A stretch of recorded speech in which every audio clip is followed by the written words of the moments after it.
Hey everybody, this is Fago Franklin III with New Stitch Media. I am joined by former running back Prince Daniel Jr. First and foremost, how you doing today, buddy?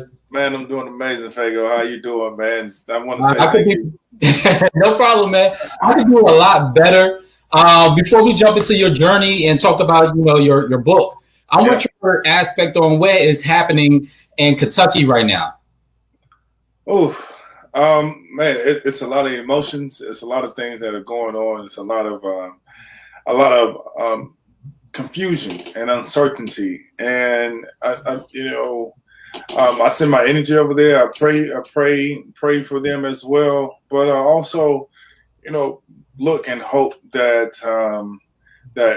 we can find change within ourselves, and being able to unite with what's inside of us, and that way we'll be able to unite globally, Mhm. on a larger scale. And so, I just pray for healing, because yeah, yeah, what's going on, man, is there's a lot of confusion that's going on, and I just I want to help, but the way that I have to help is, or the way that I can do my part is teach people like what I teach people, and that's learn how to look for um, uh, the solution within. Mhm. Because a lot of people always say that they want to change the world, but they can't change the world until they learn how to change themselves. And so it's time for everybody to start looking within and learn how to change themselves so we can make a difference in the world. All right, to follow up on that, what encouraging words can you just give everybody just to unify each other and help each other out through this tough time?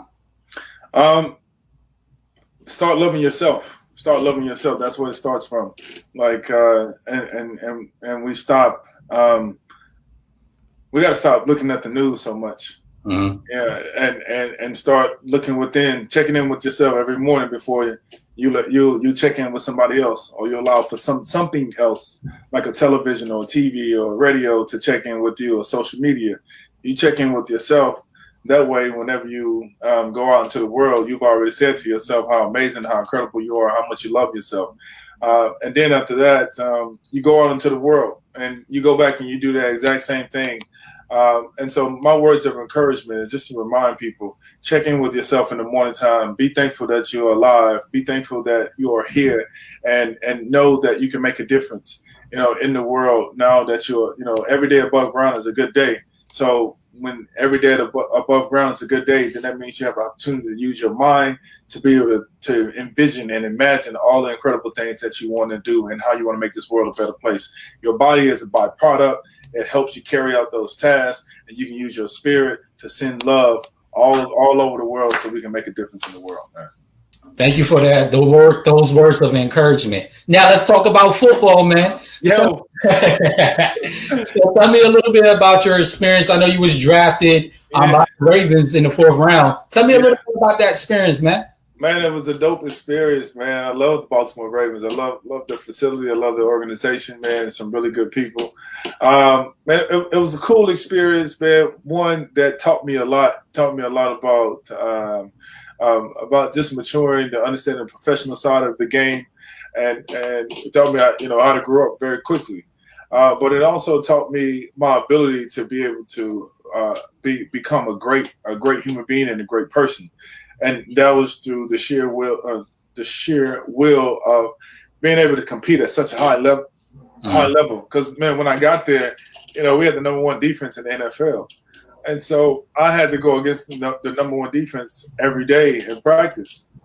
So for me, I was just like, I have an opportunity to become one of the best running backs in the league, and my first 2 years I got injured, and then after that, no, I'm sorry, my second 2 years, my second and third year, I got injured. My first year, I was just getting a chance to learn the game, and I had a breakthrough, and that breakthrough taught me so much. It allowed for me to gain a lot of respect from all the players, from Ray Lewis to Bart Scott to Adelius Thomas to Double J to Haloti Ngata to Kelly Gregg to Derek Martin to DeJuan Landry to Ed Reed. All of these guys. it allowed for me to, have some really good relationship with those guys just from being able to play at such a high level and just gaining their respect and learning how to grow as an athlete. How was it just being around Ray Lewis? I know he's an inspiring guy. When you first came to the Ravens organization, was you a little bit nervous and intimidated by just being around great leaders? Not at all, man, because I consider myself as one. But definitely iron sharpens iron, and just being in their presence just reminds you of who you are and what you're capable of and what you can do, man. So never intimidated, always more so like embraced it because like that's energy and it's power in itself. And if you're ready to receive that energy and power, then you understand that you feel comfortable being amongst those leaders. Amen to that. So at what age did you want to become a football player? Man, I think it was up to,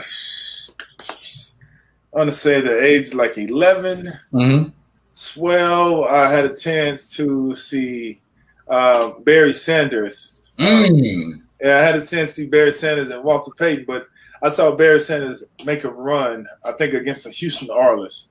I remember we were in Houston at the time, and I was watching the game with my mom. And I saw Barry Sanders do a move, and he went and scored a touchdown. And I remember my eyes watered up because I got so excited. I shared his celebration and got so excited. My eyes watered up, and I looked at my mom. I was like, I'm going to make it to NFL, Mom. And it was one of those authentic and raw moments when I felt it. I felt that I was going to make it. And at that moment in time, that's when I made my mind up that I was going to make it. So did you have any doubts? Because I know you had injuries and then you eventually made it to the NFL and that goal, but then you had injuries. At one point in your life, did you ever feel like, hey, this is not something that I want to do anymore before you branched out and became an author?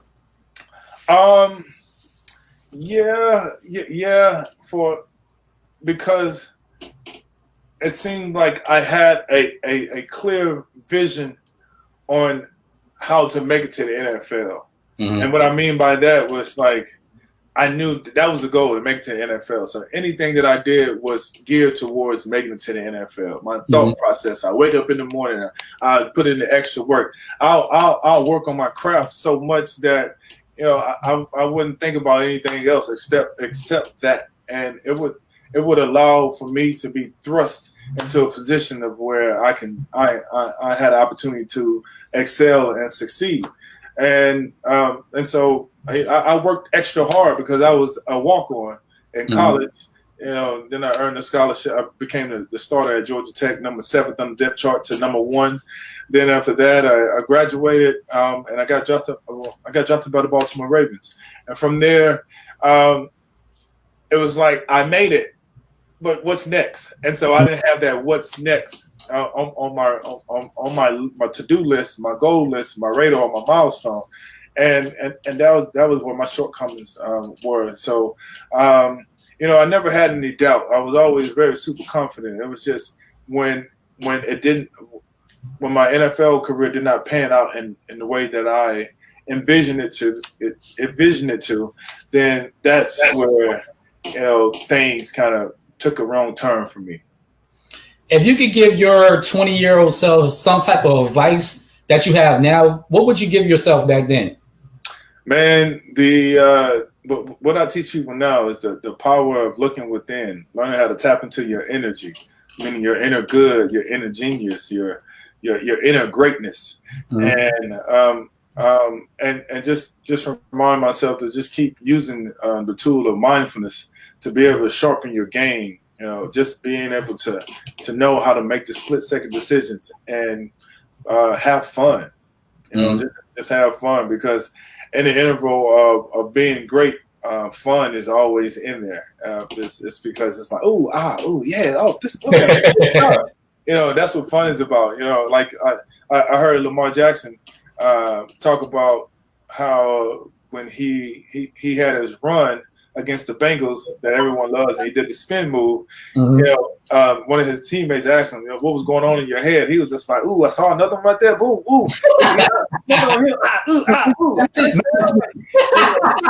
and that's what it's about. That it's that greatness. It's when you reach that level of greatness, you're not thinking of like, oh man, watch out, you know, somebody's gonna tackle me. It's more like, damn, let's go, baby. We're gonna do this again, you know, and that's a great leader, and that's a person that has a burning desire to win, and they'll do whatever that they can within their God-given ability to make things happen. Before we jump into your book, let me hear your perspective about Lamar Jackson. Do you think he can be a potentially Hall of Famer once his career is finished? Most definitely, man. I mean, he's already a Hall of Famer in my eyes. You know? Man, come on. You're a Ravens fan, so you're going to say that.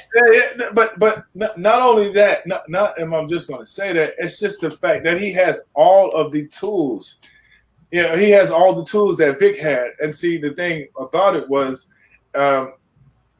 Vic, if Vic had just a mentor to make sure that he could stay level-headed on that level, he would be the greatest, you know, quarterback and be in the Hall of Fame. But since this opportunity was taken away from him, it doesn't allow for him to reach that status. Now, this individual in particular has just elevated the game to a whole nother level. So that means these next kids, the next generation or next wave of young athletes that's going to come through, man, they're going to play at such a high level because they've actually had a chance to see someone play at such a high level. And the numbers that he's putting up, the confidence that he's gaining, man, it's going to allow for him to have some astronomical numbers. And you can only put him in the Hall of Fame after those numbers that he's going to attain. You know, that's the reason why I said it, because his future is extremely bright. Amen. So let's jump right into your book. What inspired you to write your book, and tell my viewers a little bit about your book? Oh, man. So, what inspired me to write my book? So, Mindfulness for the Ultimate Athlete is the title of the book.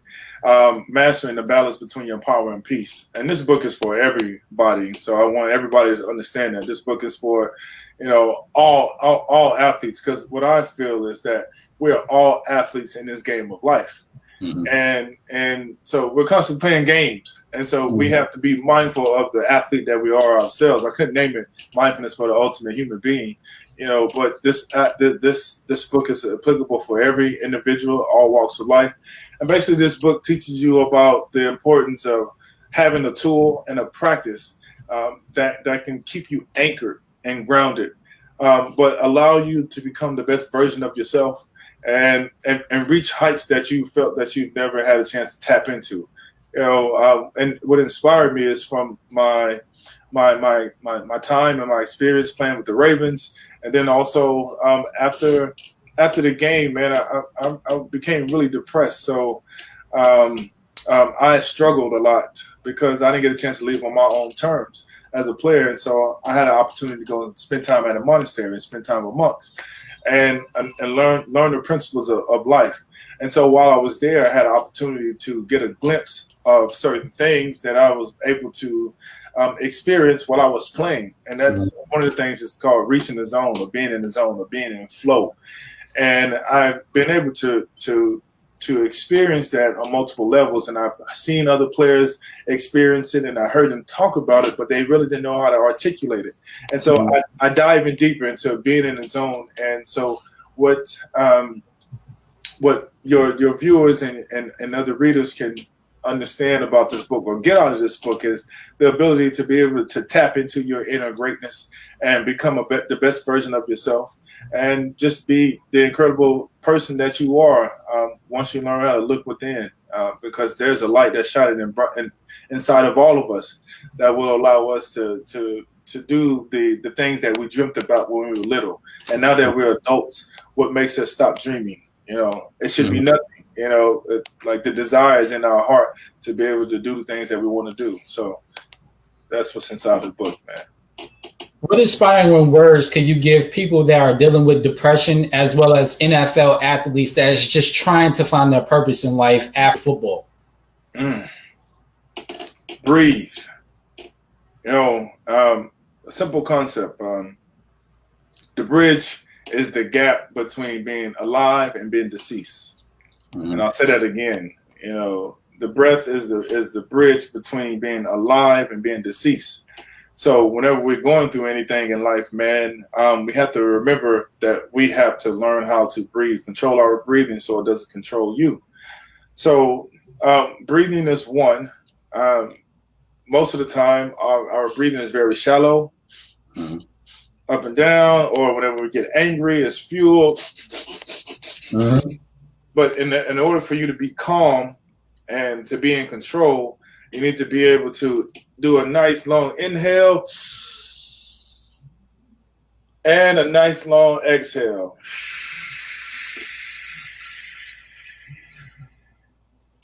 That helps get rid of your anxiety, your fears, your worries. It allows for those to dissolve, and once you're able to dissolve those emotions, then you learn how to be calm, and you start to wake up from your depression.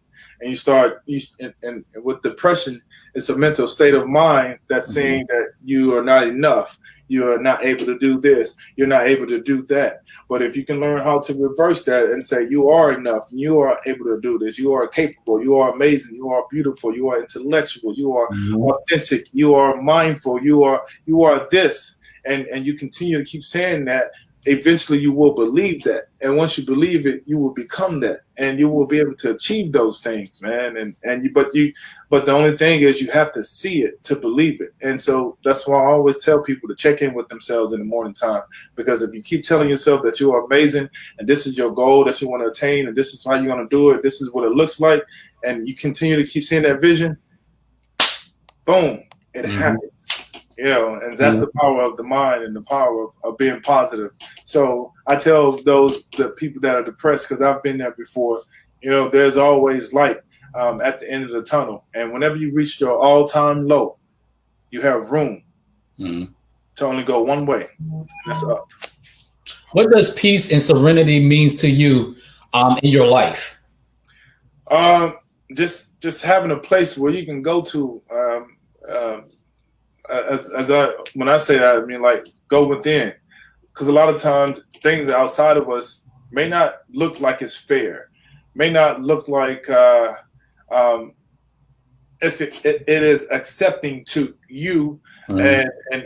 and your community or friends and family, just your environment. Mm-hmm. And so the things that we look for outside of ourselves are temporary happiness. The things that we find within ourselves are everlasting happiness. So I just tell people to, find that peace and serenity, within. And once you do, you're not going outside of yourself to look for it. It's almost like, I just have to use this one example. It's just like you're less likely to go join a gang if you have insurmountable love and affection at home. Mm-hmm. Because that's what a gang does. A gang provides, that type of love. But if you get the love inside of your house, you won't be outside looking for that love. Mm. What advice can you give some of these rookies about staying true to themselves and not falling into all this deception that comes with being an NFL player? Oh, man. It's a lot. It's a lot. But it's simple though. Remember what your goal is, mm-hmm. And write that goal down. And you put that goal wherever you're gonna see it every day. If you're gonna brush your teeth every morning and you gotta put your toothpaste on, you're gonna go in the restroom and use the restroom, mm-hmm. or go in the bathroom, use the bathroom. Look up, make sure you put something on your mirror. Make sure you put something above your toilet. Make sure you put something in your shower place. Make sure you put something on your towel. Make sure you put something where you will see what your goal is, and you remind yourself that's what I'm staying focused on. So while I'm here, make sure I understand that. Just understand the business side of things. Look to educate yourself. Understand that you're in a business. Look to create an LLC and look to do business with your LLC with your professional sport. don't go in as an individual, because that's when all your money gets taken. That's when you get taxed. Make sure that you can create your own LLC, and when you do your deals with these big organizations, see if you can do the deal through your LLC. So then that way you see yourself as a business. You present yourself as a businessman, and you understand your money. Create your foundation so you can give back. So while you are active in the game and people love you, you can be receiving funds from other donors, to help empower your foundation. So, but just always remember what your goal is, no matter what. How have you adjusted since the pandemic going on? I know you have been promoting your book, of course. That's how we had connected through Instagram and different things of that nature. How has it kind of altered your life? It's altered my life in a way of adapting. Like when change comes, you have to adapt. And I think a lot of people struggle with the transitional part, because the mind, the body, and the spirit has a transition with the change. But when you learn how to adapt, you learn how to use your creativity in a way that will help you stay on top. That will help you get out of a situation that seems like you have no life, no lifeline, no life jacket, no life support. These are the things that will help you get to where you need to get to in life, man. So I just remind people, just like, no matter what, stay positive. But for me, it was just more so just adapting to whatever's in front of me, just being aware of what's in front of me and knowing how to use it to my advantage, and always be optimistic and stay positive. Outside, we're going right back to football real quick. A couple more questions, then I'm gonna let you go. But what is your top 5 running backs that you are looking forward to seeing this season? Ooh, like that,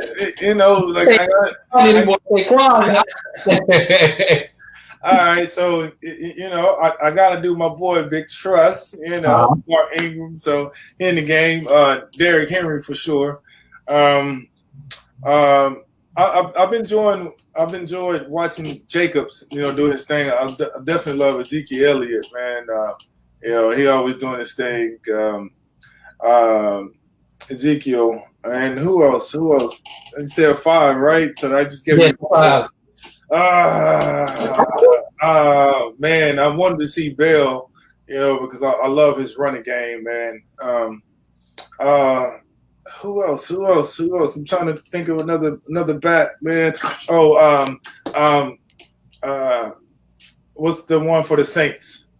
Oh, Alvin Kamara. Alvin Kamara, man. I love the way that dude runs, man. I mean, he has a game that was similar to mine, man. It was just like, okay, I got this. He makes it look effortless and easy. Like, I've been doing this all the time. I can do this with my eyes closed. Like, move out the way, score the touchdown. Let's go. All right, next play. All right, what? You want some of this too as well? You know what? You're too slow for me. I'm going to run past you. All right. So, when you can have that many tools in your bag, man, I think you'll be a really good running back, and you'll have a longevity in this game. Okay. What is the records that you're seeing the Ravens going to have this season? Oh man, I know I have to throw that out there, man. Yeah, I think when it comes to another rushing record again, and also Lamar, he's going to put up some big numbers, man. I mean, just his I would say his ratio to touchdowns and completions, to interceptions, it's going to be very small, and some things are going to happen, but I just think that he's in a position where he feels comfortable. He embraces who he is. He's already considered out of the top 100 athletes. He's the number 1. So that adds to his validation of who he is and some of the things he's able to do. When someone tells you that you're not able to do X, Y, and Z, or they tell you that you're a running back, not a quarterback. But you, as I mentioned before, mindfulness, constantly telling yourself, okay, I don't have to prove to you, but I'm a quarterback. And I'm about to, and the way that I'm gonna show you and tell you is through my actions. And then that way you have to eat your words. So I mean, the guy, he's amazing, gonna do some incredible things. He has a great coach, and that's really a major part of it as well, because when your coach believes in you and your coach has your back and he's rooting for you, he allows you to be the great individual that you are, man. That says a lot. That goes a long way, and it just allows for you to become the best version of yourself and be the ultimate athlete that you are.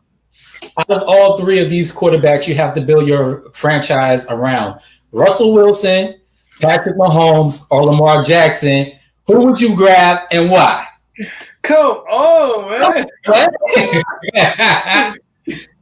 So I had to pick one out of the three. Yep.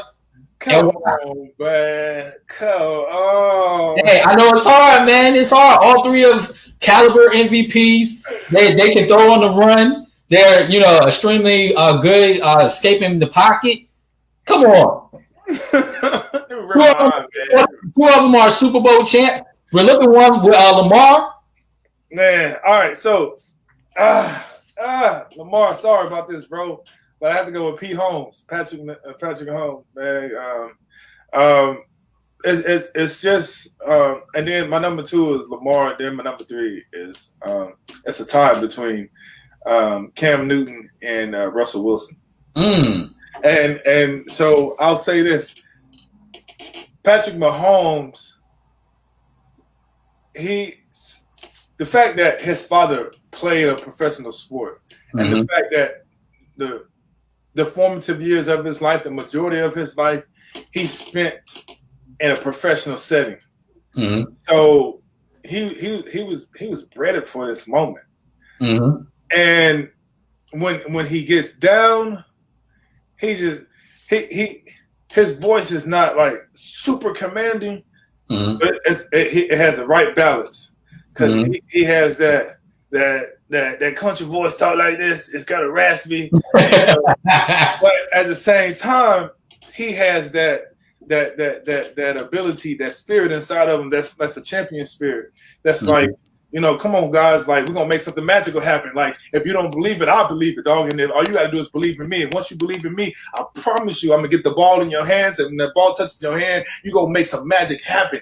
And that right there is genuine. And that's you cannot buy that. And that's why I would choose him as number 1. Then number 2, Lamar Jackson. He has the ability to play at such in such an effortless manner. It allows everyone else to elevate their game at that level as well. Man, they tied for number 1, man. Number 1. That's all I got to say, man. I'll just take a hybrid of the two, man. And my last question of the day: who are your Super Bowl picks? The Ravens and the Chiefs. Really? Yeah. You don't think the Browns can do something? The who? The Browns. I'm not gonna talk about them. I think they have some really incredible players, right? I just think that it just starts with with the team. The team is only as good as the organization and what's going on up top. And so, and so you have all of these first round high caliber players on one team. They need a restructuring of how they implement it. How they use all of these great individuals so they can win. And so no, I don't think that they can win. To answer your question, it's going to be the Chiefs. And then I have an extended question, and then we're going to leave it be. What is something nourishing and encouraging words right now that you can give me as well as everybody to walk in everyday positive mindset? Every day. And when you say that, do you mean like going out and being in the presence of other people, or just having a positive mindset with just living your day-to-day life? Just living day-to-day life. Always look to be better than what you were yesterday. Take the time to figure out what your purpose and your vision is in life, because what happens is you'll be in this life and you'll get a moment to reflect, and you'll be like, man, why am I here? Like, what am I doing? How am I adding to this world? Mm. And if you can't answer that question, then you have not gained clarity on your purpose and your vision. Once you create that, then you have something to continue to live for and to strive for in life. And as you're striving for that, that creates the happiness, because you're always taking one step closer to get to those goals and that purpose. So, create a purpose, look beyond where you are right now, see where you are right now, acknowledge it, be thankful, whether good or bad, be thankful where you are. Just be thankful that you are alive and that you are breathing. And you take that small nugget or that small seed, and you reap what you sow. Or you go and sow so you can reap it. And so you take that small seed and you take it and you grow it, to grow towards your purpose, in the same way that a flower grows towards the sun. It's always looking for that light. So you make your purpose your light, and you grow towards that purpose, and that will give you all the happiness that you need in life, and it will help you grow beyond what the imagination can fathom, and that is also what keeps you level-headed. That also keeps you courageous in the midst of all of this craziness, this chaos. And then understand the importance of practicing mindfulness and meditation. I tell people that it's not a religion. It has no religion affiliation. It's just a practice that allows you to access a level of focus, concentration, love, compassion, and a number of other things as well. So you start incorporating that into your life, then I guarantee you that you will start finding happiness from within. That pursuit of happiness comes from within. And one last tip: you don't need 5 minutes. You only need 5 to 10 seconds to start something. You started from there. You start learning how to focus on one thing for 5 to 10 seconds, and then those 5 to 10 seconds, they grow when you learn how to when you say to yourself, "I can hold my focus for 30 seconds without getting distracted by other thoughts." And then those 30 seconds, 30 seconds go to 60 seconds. 60 seconds equals to what? 60 seconds equals to what? Oh, you talking to me? 60 seconds. 60 seconds equals 60 seconds turns to a minute turns to 5 minutes, 5 minutes turns into 30, and then so on and so on and so on. Exactly, bro. Exactly. And you have to understand, life is like a meditation.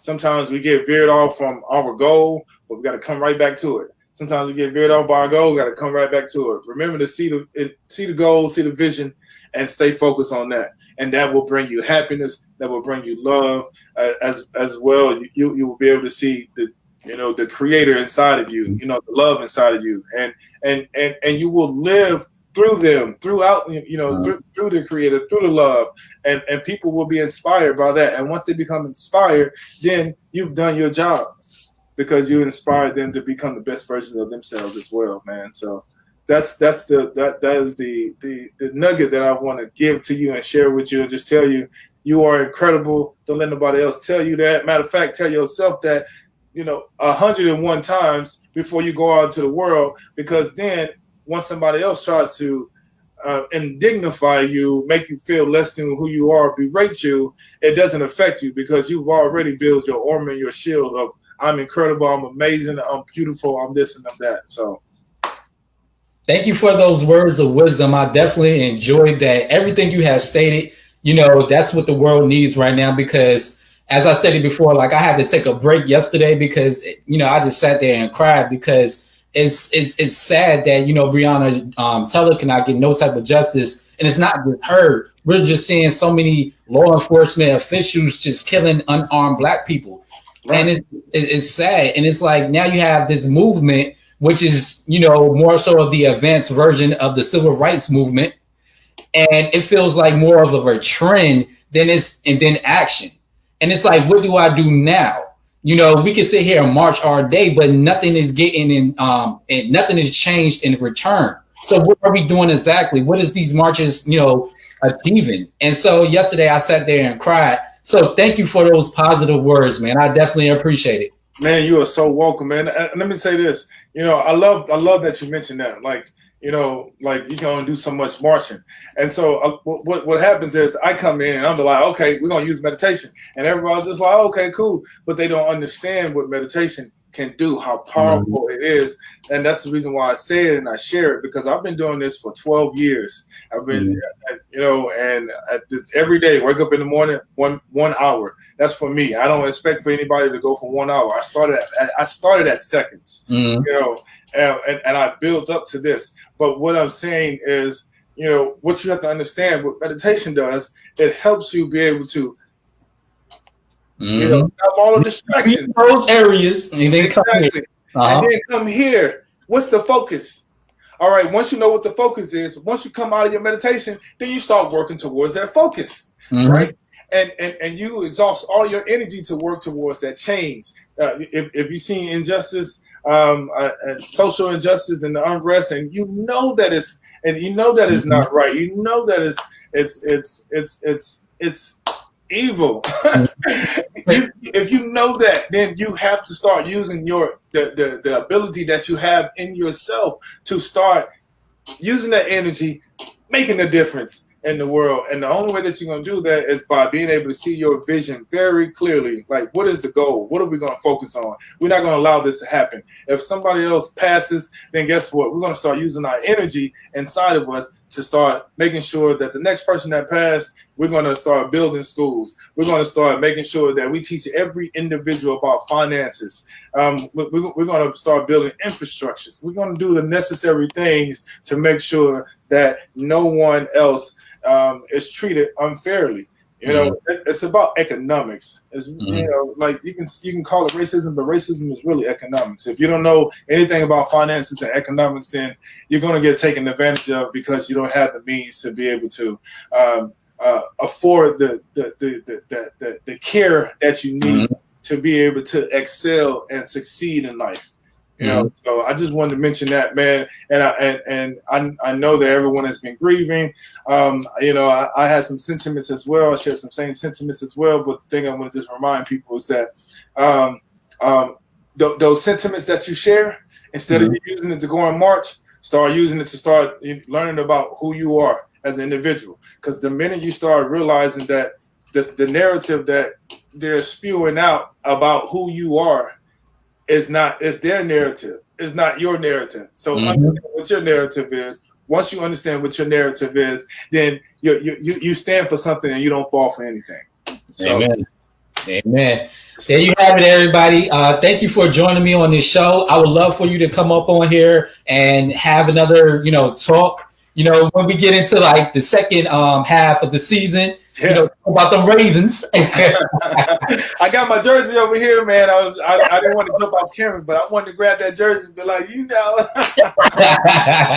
But yeah, we'll definitely stay in touch and definitely have a blessed one, my friend. Man, you do the same as well. Thank you for this opportunity, man, and keep being that leader that everybody is looking for, man. And the way you do that, just look within, man. I'm telling you, when you look within, you start seeing how beautiful we are and how we were created out of love.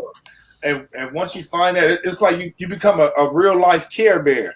You start using your chest to be in your life that's out of you. But we laugh about it, but it's so true.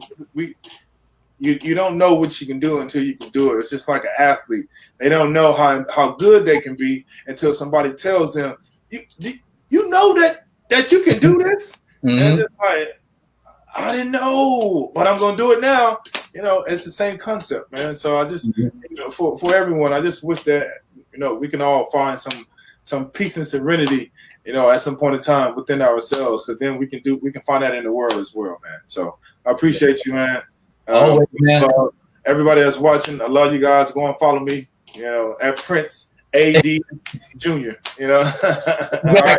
Exactly. Or y'all can contact me. I got his information too. So exactly. Yeah. Please contact Fago, man. He's the man. But I appreciate that, and we'll talk soon, buddy. Sounds good, brother. Thank you so much. Now, always. Right. Now, have a blessed one. You too. All right, now. Bye-bye. Peace. Bye.